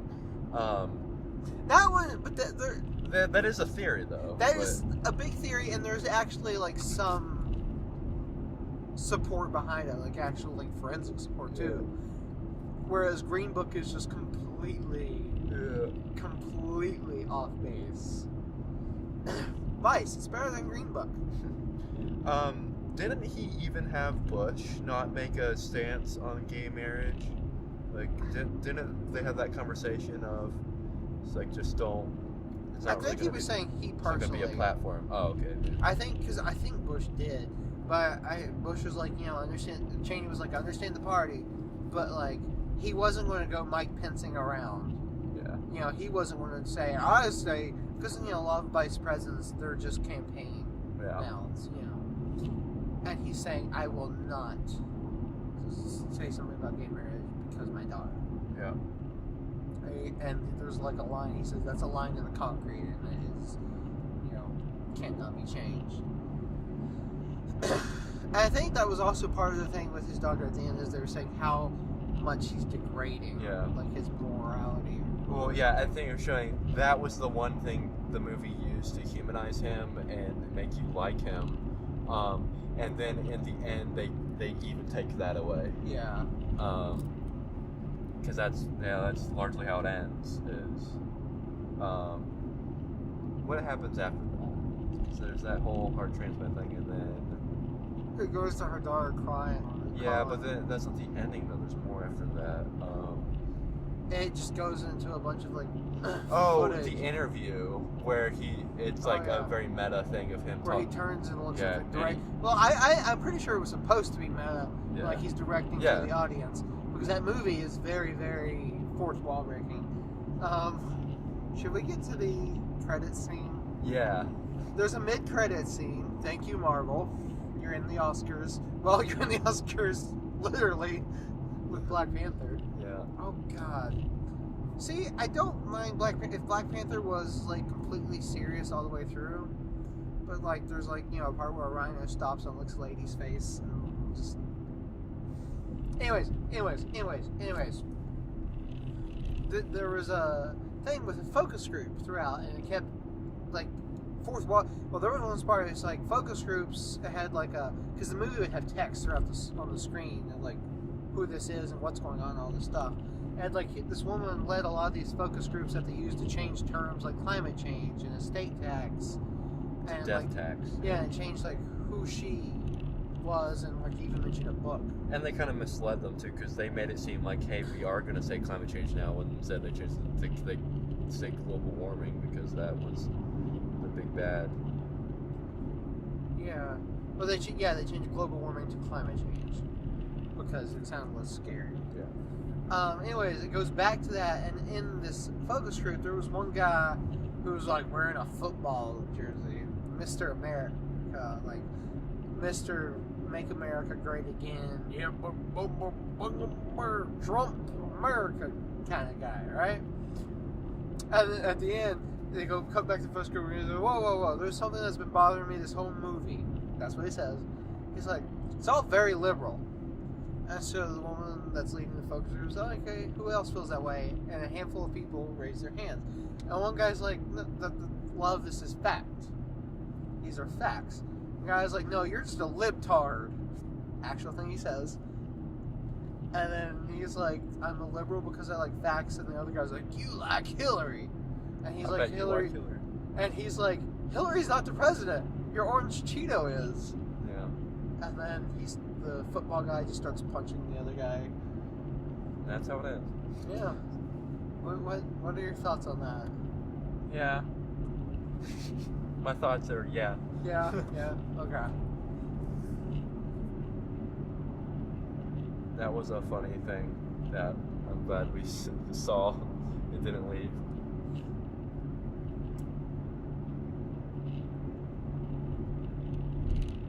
Yeah. Yeah. Yeah. Yeah. That's our political stance. Yeah. Yeah. Yeah. Oh, and then so it says in the other thing, and kind of credit, like it has a few bits where it's showing anchor stuff. But it talks about how they got this guy to come in and write these memos that basically was opening up the door to allow them to use all these advanced or I forget what the actual term is, not advanced torture or advanced interrogation. Yeah, and basically what he was saying was the president can't do anything wrong because he's the president. Yeah, they have that's a big thing. This movie talks about is executive power and whatnot, and as well as extension of that, the vice president's executive power, and how the vice president has no over the Senate and the House and all these other federal agencies don't have as much oversight over the vice president. But it talked about how this thing that was created during the Bush administration that opened up the door for them to use these advanced interrogation techniques or torture is still a thing that's sitting in like the White House documents, and it was never like overruled or anything, and that any president today could use them if they wanted to. And also, so that was one of the few like pointing to the current administration, which isn't a direct it's not like Black Klansman where it directly attacks the current administration, but this was one of a few things that's I mean, like the president we have today could use this if he wanted to, and we've heard him say things like torture, like advocating torture and stuff like that. So another funny thing was talking about how all of those emails went missing, Because that was another issue recently, talking about emails regarding a certain presidential candidate and that, and that's talking about how all these emails were from Bush and Cheney in their administration disappeared, all of leading up to the Iraq War. And the other interesting thing was they had all these meetings, Cheney with different energy CEOs and oil companies and all these people that wouldn't normally having meetings with, and like according to the law or whatever, they had to have like a representative from another federal agency there or something. So they got just some random kid that was like a receptionist. Yeah, it was like a receptionist to Like sit in on them. And a receptionist had been there like 3 months, and he sits in the corner with headphones in his ears, and he's just like, oh. And they used a Freedom of Information Act thing later to dig up some documents that were made during those meetings, and one of them was a map of Iraq with like oil reserves and whatnot and stuff like that was made during those meetings before 9/11, before the Iraq War. So yeah, that was interesting. Yeah. There's a lot of interesting political stuff in this. It's like House of Cards, but real. House of Cards. And no pedophiles. Yeah, House of Cards, but... Well, no pedophiles. Well, yeah. I hope Christian Bale's not a pedophile. That would be a bummer. Yeah. I hope no one else comes out as a pedophile, not because it would ruin their career and but harder to watch these movies, but because we just don't pedophiles want more are pedophiles. awful. Yeah, we don't want more pedophiles in the world. Children should not have to experience that. Anyway. Vice! It was great! With that said, Christian Bale, kind of a weird man that I could see being a jerk, horrible person. I mean, that's neither here nor there. He was I'm the fucking talent here. Yeah. Which I've seen a lot of people defend him for that, saying like he was with actors, like before doing like an emotional scene or anything that they have to really get in the character for, and they spend all day or like spend a lot of time, like getting prepared for that, and then someone messes up on scene or on set, you can see them, you know, they're in an emotionally raw state. You can see them flipping out. My two things on that is it felt like in Atlanta when the computer program crashed, and two, more importantly, this wasn't Vice. What movie was it? It was Terminator Salvation. Okay, yeah, I couldn't remember what movie. What in Terminator Salvation did he need to prepare for? That movie is god awful. It's got Sam Worthington. It was probably the scene where he like yelled, "We're all dead," or whatever. That was in the trailer. We're all dead. There's a part. The movie got a lot of crap for being PG-13, and the lead up to that, when the director McG, that's his name, McG, was trying to keep it R. He's like, yeah, we shot a scene. There's an actress like Moon Bloodgood, I think is her name. Yeah, Moon Bloodgood. And he was like, she's in the movie, and he's like, we shot a scene of her naked, so you can see her boobs. Who wants to see Moon's boobs? They're trying to take that away. And I'm like, you're kind of making your point of not why it should. You're making the point not that it should be taken out, because that's just creepy and gratuitous. That's what he actually said at the convention. He's like, who wants to see Moon's boobs? And I'm just like, ew, you're worse than Brett Ratner. Maybe they all run in a club together, McG and Brett Ratner and Brain Singer.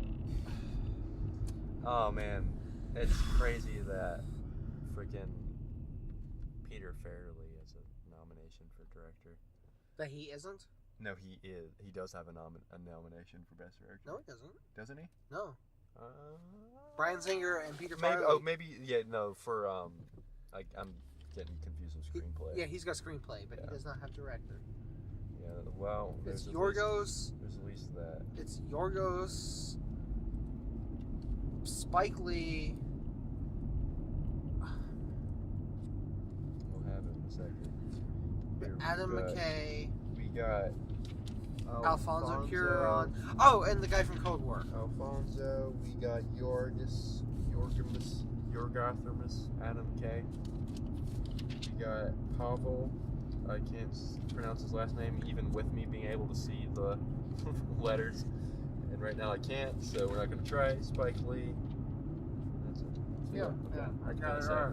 I was going to say I would freak out. I think he might have at the Globes or something. Yeah. Well, Peter Farley's the Whisper campaign against him was going around flashing people.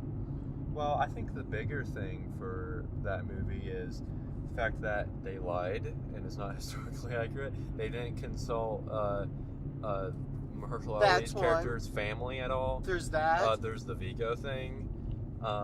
There's him flashing people.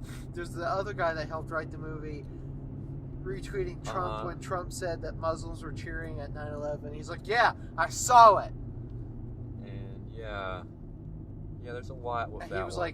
like, it was on CNN. And I was like, Oh man, no, can you no, imagine no. if it was this bad and The Mule got nominated for a bunch of stuff? Oh, fuck. Oh my goodness. There's no way the mule is funny. There's no way. That would have made me lose it. Oh, man, Donald Trump would have loved the Oscars if they nominated the mule. Why is this person so slow? Why are you so slow? Someone's driving really slow in front of us. Why are you so slow? We should think of a car-themed name for the podcast. Yeah, I mean, it definitely has to be a car thing. Because Unless- we're going to keep this a car podcast. Yeah, but then there's also times where we won't record in a car. Yeah. Like, potentially. Like, But we could call those something else. Like, out of the car, out of the seat, behind, or instead of, like, we can come up with a clever thing. I don't know. Name it. Because the best name we could come up with originally was Country Roads. Take us to the movies. Instead of, like, we're behind the wheel, this podcast is in front of the wheel. How about Behind the Reel? Behind the reel, that's good. That's pretty good. Behind the reel. Is that the name of our podcast now? Behind the reel? Maybe. That sounds like Let's workshop that. That sounds like a How Movies Are Made podcast kind of. Yeah, that's true. But I think we Wheel would have and to have a Reel. logo that has a wheel. Wheel and Reel, there might be something there. And like we have like a on the logo is like a camera and like the like film reels, and instead it's a tire Or a car. Or a car that looks wheel. like a camera. or a steering wheel. We got a lot of ideas here. Or just full of them. What is happening? This person's going like 10 miles an hour around a curb. What- The license plate says West Virginia, but I think they're from Ohio. What is happening right now? I hate. Is there anything else you want to talk about, Vice? I don't know. I don't think so. I think that was a good discussion about Vice. Overall feelings.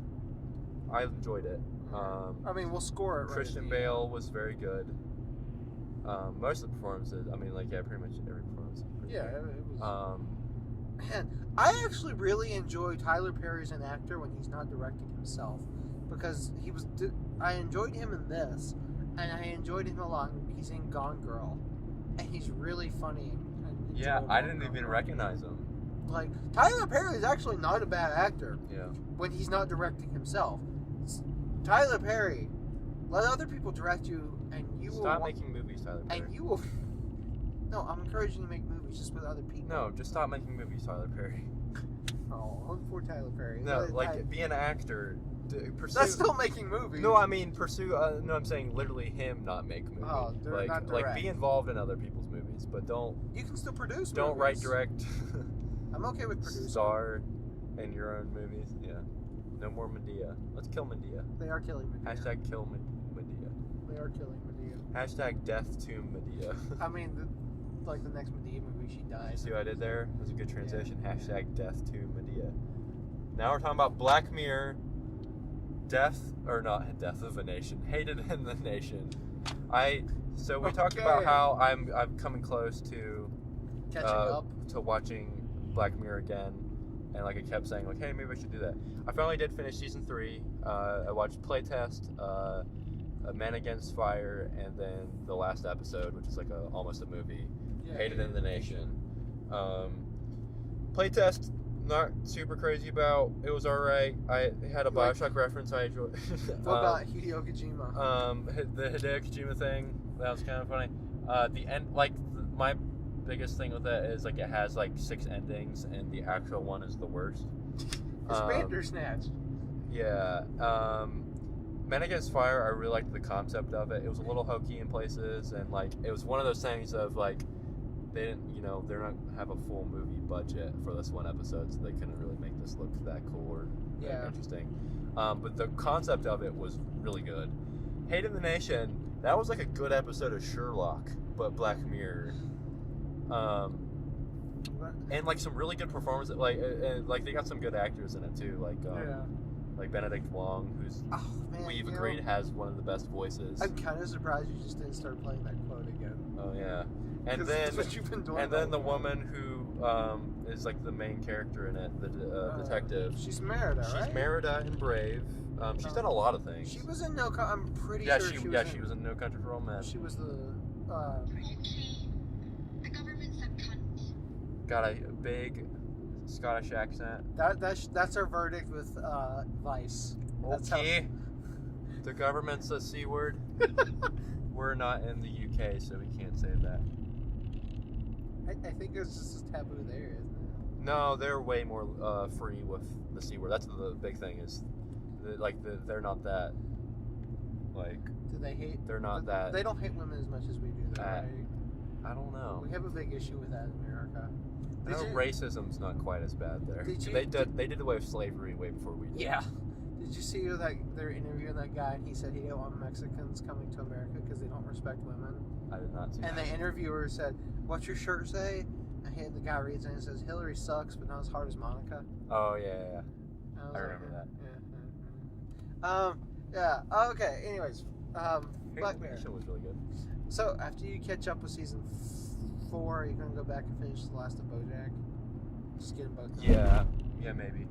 BoJack, was just waiting. I wanted to get some other things first. Yeah. I finished Atlanta season 2. Well, I think you might as well just do them both back to back. I also got Fargo season 3, but that's more of a commitment because those are 1-hour episodes and.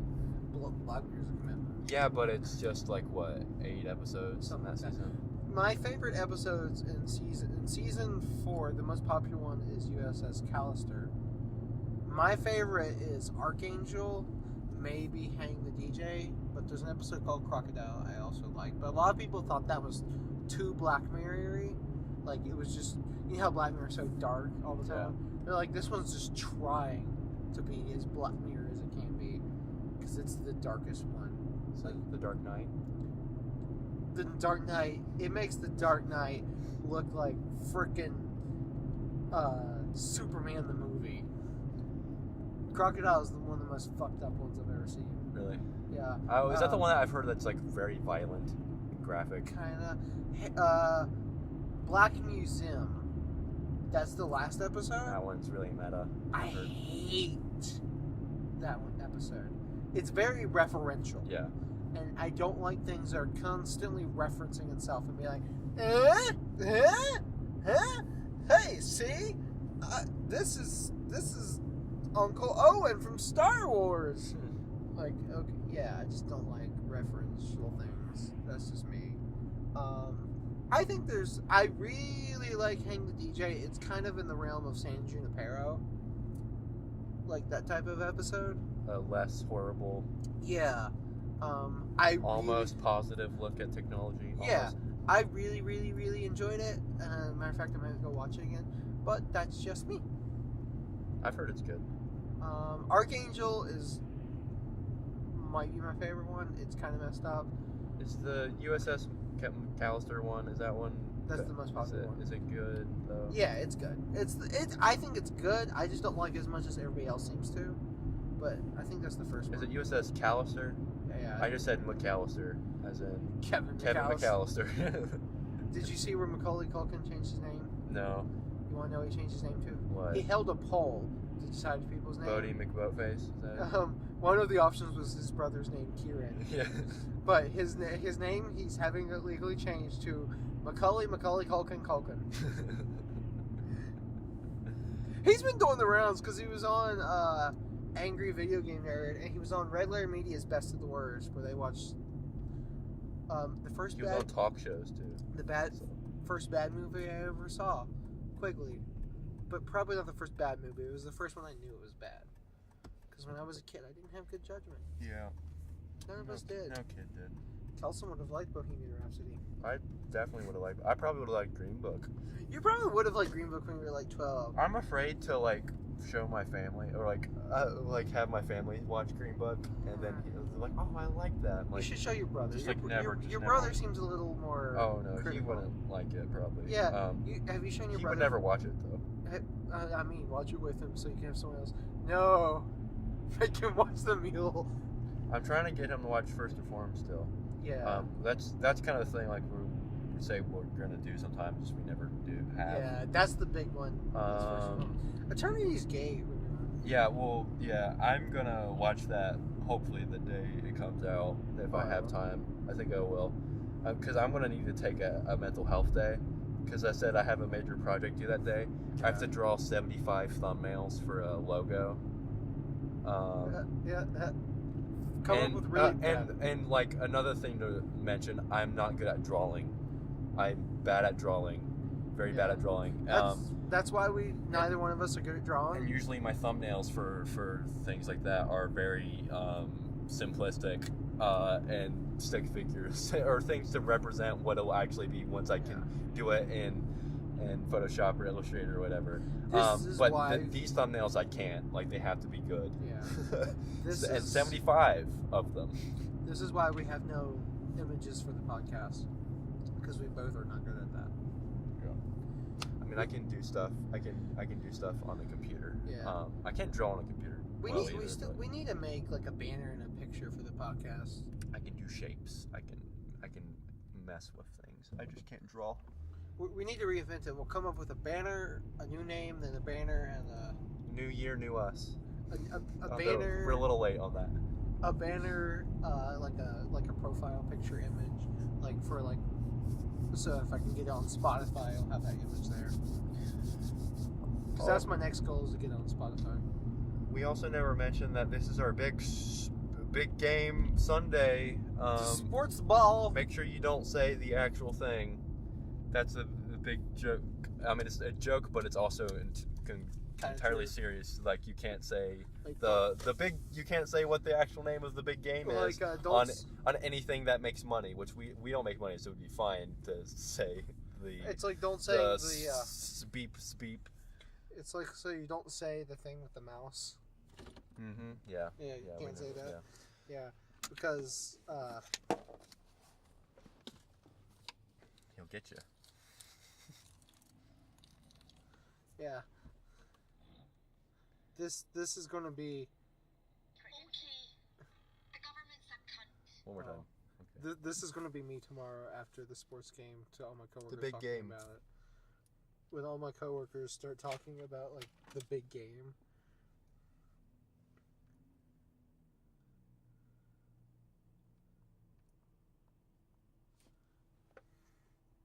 My stupid thing is connected. We're missing the big game, Parker. Come on. Who cares about the big game? We're missing the big game. I gotta know who if the Tennessee Swamp Rats beat the Tennessee Swamp Rats is my favorite fake sports name. This is going to be me tomorrow when my coworkers talk about it. Maybe. Right, Harry, did you see that ludicrous display last night? What was that thinking, sending Walcott on early? The thing about Arsenal is they always try and walk it in. That is true. That's going to be me tomorrow. Arsenal. Shout out to Arsenal. And then they'll tell me I'm a libtard. Alright, so it's time to score this movie. Let's give the totally arbitrary rating to Vice. Vice gets... I'll give it 7.5 out of 10 bombings. I give it 3 heart attacks. He has a lot of heart attacks in that movie. He had actually 3, I think. Yeah. I think I'm right. He had 3 or 4. I give it 3 heart attacks out of 5 Dick Cheney Dicks. fishing or something. I don't know. Yeah, him fishing. He fishes a lot. He does fish a lot. He does have a lot of heart attacks. There are a lot of bombings. And that's Vice. Check it in theaters near you. I mean, if it's showing, if you can pay $4 for it, like we did. Yeah. Our Do it. theater has matinee showings. I mean, I They're would $4. say maybe $5, maybe even $6. Nah, that's too much. It's alright movie. It's alright. I don't think it's Best Picture worthy, but it's a good movie. Yeah, I would like it more if it wasn't Best Picture nominee. Alright, well that's Vice. Thank you for listening. Our podcast is now on. Catch you next week with more movies. I am Parker Mez, and this is my host. Jim Williber. Yeah. Oh, maybe we should start where can you find us on the internet? You can find me on Twitter at K2_Kelso. You can find me at Bobbert Unwise. And that is all for today.